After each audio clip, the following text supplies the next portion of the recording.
Good morning children's. बच्चों, उसको पहले हम लोगों ने किया कि प्रसंग जो था कि कृष्ण भगवान कर्ण को प्रलोभन देते हैं पांडव कुल में आने के लिए, लेकिन वो सब कर्ण उसका तिरस्कार कर देते हैं और कहते हैं कि मुझे तो धन दौलत किसी भी तरह की मन में चाहत इच्छा नहीं है, और जो धन दौलत जो है थोड़े समय के लिए मनुष्य के मन को खुशी देती है, लेकिन बाद में वो मनुष्य को चिंताएं और दुखी देता है। और मेरे जैसे जो मनुष्य होते हैं वह कभी सोने का भार उठा कर के वो चलते नहीं हैं, और वो क्या करते हैं कि वो सब लोगों में बांट देते हैं, लोगों में लुटा देते हैं, क्योंकि कुछ भी साथ लेकर के नहीं जाना है, सब कुछ यहीं छोड़ के जाना है। और कहते हैं कि जो ऊंचे ऊंचे पहाड़ों, ऊंचे ऊंचे चमकदार घरों में जो रहते हैं वो कबूतरों का घर होता है, और जो गरुड़ पक्षी होते हैं वो कभी सोने के बिस्तर पर सोते नहीं हैं, और वो तो पहाड़ों में और फटी हुई जो चट्टानों में की दरारों में वही उनका घर होता है। तो वहाँ तक हम लोगों ने किया था। अभी आगे हम करेंगे बच्चों कि यहाँ पर देखते हैं जो लाइन है यहाँ पर कि होकर समृद्ध, बराबर, कि क्या होकर समृद्ध सुख के अधीन मानव होता नित तप क्षीण, बराबर, कि होकर समृद्ध सुख के अधीन। अधीन ने इसका मतलब क्या होगा? अधीना ने दास, बराबर। समृद्ध ने अधिक संपन्न, कि मनुष्य किसका संपन्न हो गया है? अधिक धन दौलत से वो अधिक समृद्ध हो गया है, बराबर। और उस धन दौलत को क्या बन गया है? अधीना ने उसका दास बन गया है। नित तप क्षीण, निता ने हमेशा, तप क्षीणा ने कमजोर, बराबर। उसके बाद दूसरी लाइन देखेंगे, सत्ता, सत्ता करते हैं क्या होगा? राजपाट, बराबर। किरीट यानी मुकुट, और फिर यहाँ पर है मणिमय यानी सोने मोतियों से जड़ा हुआ, मणियों से जड़ा हुआ आसन जो है। करते मनुष्य का तेज हरण, बराबर। तेज आने प्रभाव, हरण आने नष्ट करते, बराबर। नर, नर आने मनुष्य, बराबर। विभव आने ऐश्वर्य। फिर यहाँ पर दिया है हेतु, हेतु आने कि मनुष्य कारण या मनुष्य का जो मकसद होता है। ललचाता ने लालच, पर वही मनुष्य को खाता है, मनुष्य ने मनुष्य, बराबर। तो यहाँ पर कवि का पूरा कहने का तात्पर्य है कि कृष्ण के संवाद में बता रहे हैं कि आज की युवा पीढ़ी भी ऐसी है, कृष्ण की तरह ही है। उनके मन में किसी भी तरह का लोभ और लालच होता नहीं है, बराबर। और जो मनुष्य क्या धन दौलत का लोभ लालच करता है तो क्या होता है उसका? यहाँ पर देखें, होकर समृद्ध सुख के अधीन, कि जो मनुष्य धन दौलत को क्या अपना गुलाम बनाकर वो रहता है तो क्या होता है उसका? मानव होता नित तप क्षीण, बराबर। नीता ने हमेशा, जो मनुष्य धन दौलत को अपना गुलाम बना लेता है उस मनुष्य का क्या होता है? उसका मनुष्य का अपना खुद का तेज, अपना खुद का प्रभाव क्या होता है? और तप क्षीण, वह सब कुछ नष्ट हो जाता है, वो अपना प्रभाव खो देता है, बराबर। और फिर बता रहे कि सत्ता किरीट मणिमय आसन करते, बराबर, करते मनुष्य का तेज हरण, कि जो राजपाट है, मुकुट और मणियों से जड़े हुए क्या जो सिंहासन है वो सब क्या करते हैं? तेज हरण। किसका तेज? मनुष्य का, बराबर। वो सब मनुष्य का तेज हर लेते हैं। कौन हर लेता है? जो सत्ता है, बराबर। जो सत्ता, जो राजपाट है वो क्या करता है? किससे जड़ा हुआ सिंहासन है? मणियों से, मोतियों से जड़ा हुआ सिंहासन है। तो वो सब जब मनुष्य के पास होता है तो मनुष्य को तेज को वो कम कर देता है, उसके तेज का प्रभाव, चेहरे का प्रभाव वो रहता नहीं है। नर विभव हेतु ललचाते, बराबर, कि मनुष्य ऐश्वर्य आराम के लिए क्या करता है, अपने मन में तरह तरह के लालच पैदा करता रहता है। लेकिन वो लालच ही क्या करता है, वो मनुष्य को धीरे धीरे क्या करता है, खत्म कर देता है। और वही बराबर, वही तेज, वही हरण क्या करता है, मनुष्य को धीरे धीरे क्या उसका सब कुछ प्रभाव कम कर देता है। धन दौलत के लिए मनुष्य के मन में क्या, मनुष्य हमेशा लालच पैदा करता रहता है, और यही धन दौलत मनुष्य को क्या करता है, खाता है। यही मनुष्य को हमेशा हमेशा के लिए खत्म कर देता है, बराबर। अब हम पढ़ेंगे आगे की, पेज नंबर 12 पर जो लिखा हुआ उसकी पंक्ति पढ़ने जा रहे हैं। यहाँ देखते हैं, दिया हुआ है, बराबर। अब उसको देखते हैं कि यहाँ पर बता रहे हैं कि चांदनी पुष्प छाया में, बराबर, पल नर गल बने सुमधुर कोमल, बराबर।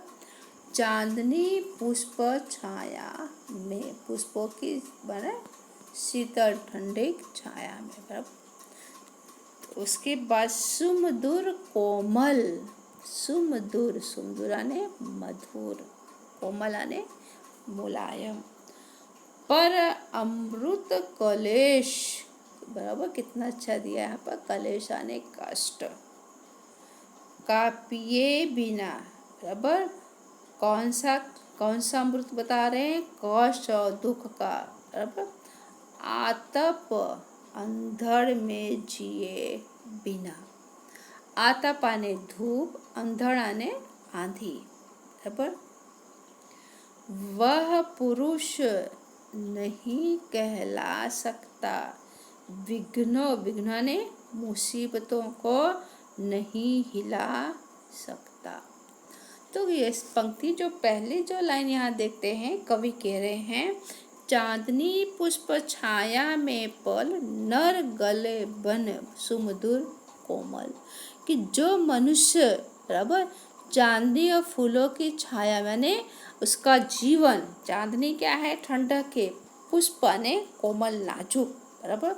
जो मनुष्य का जीवन अधिक सुख सुविधाओं में बीता हो, पला हो, तो मनुष्य कैसा होता है, वह मनुष्य भले ही बहुत कोमल नाजुक क्यों न हो, बराबर, उसकी सारी सुख सुविधाएं मिली हैं, वो भले ही कोमल नाजुक हो, सुंदर हो। फिर दूसरी लाइन देखेंगे, पर मनुष्य कलेश का पिए बिना, आतप अंधड़ में जिए बिना, बराबर, कलेश आने कष्ट, कि लेकिन जो मनुष्य कष्ट का अमृत पिए बिना, बराबर, किसका अमृत, कष्ट का अमृत पिए बिना, बराबर, धूप, आतप आने धूप, अंधड़ आने आंधी, जो मनुष्य संकटों का अमृत पिए बिना, धूप और आंधी को सहे बिना, वह मनुष्य क्या है, वह पुरुष नहीं कहला सकता, बराबर।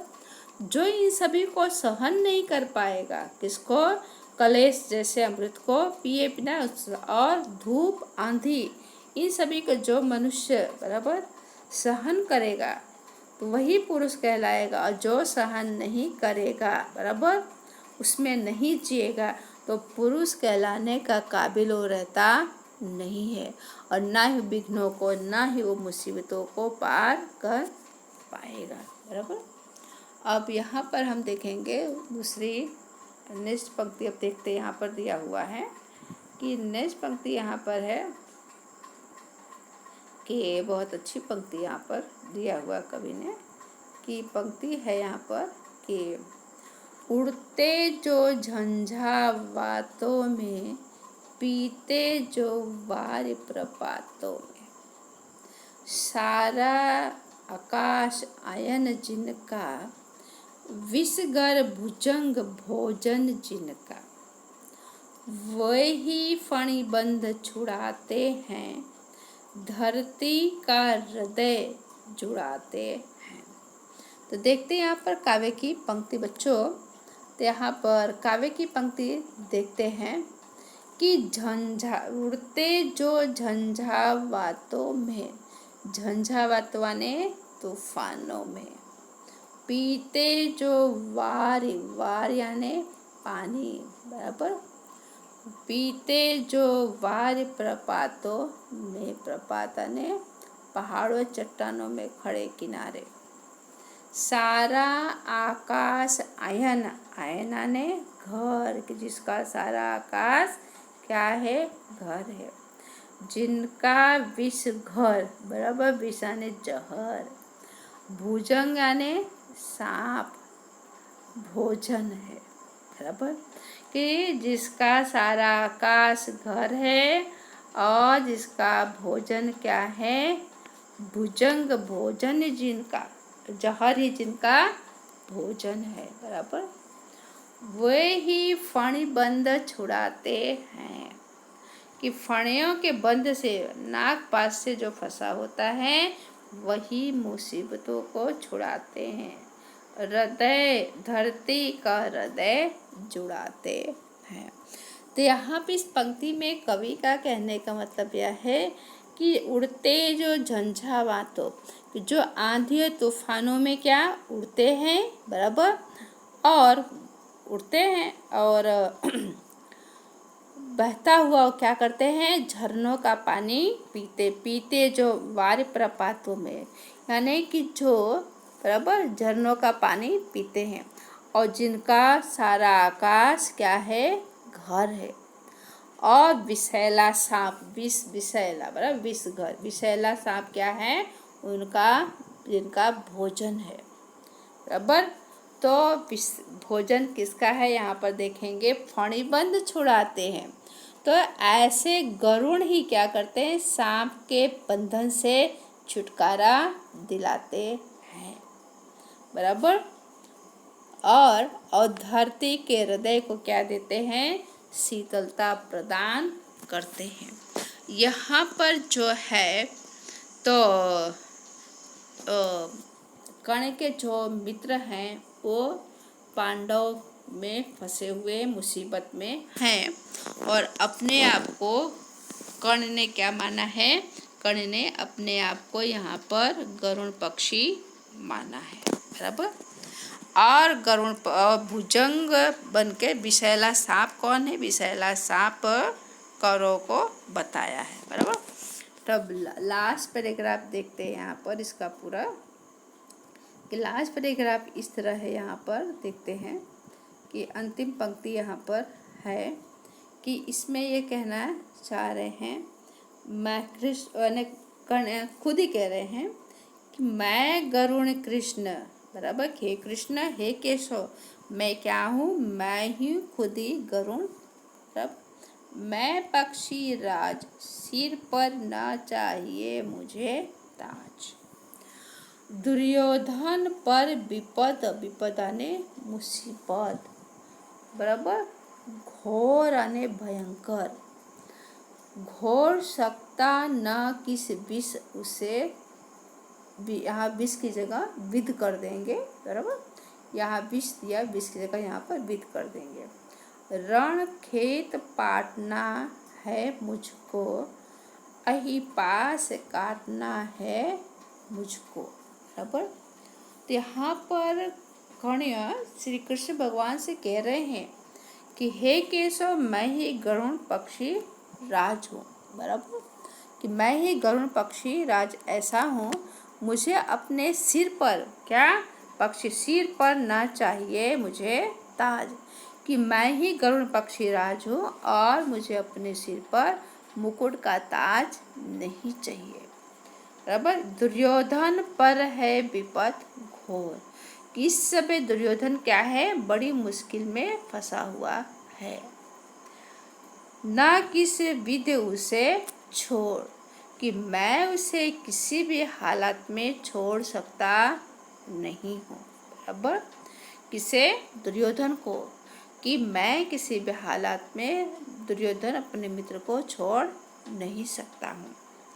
रण खेत पाटना है, रण आने युद्ध, खेत आने मैदान। बराबर। तो बता रहे यहाँ पर कर्ण श्री कृष्ण भगवान से कह रहे हैं मुझे तो क्या करना है, युद्ध क्षेत्र में उतरना है। बराबर। कहाँ उतरना है, युद्ध में मुझे उतरना है। और उतर के क्या करना, आई पास काटना है मुझको।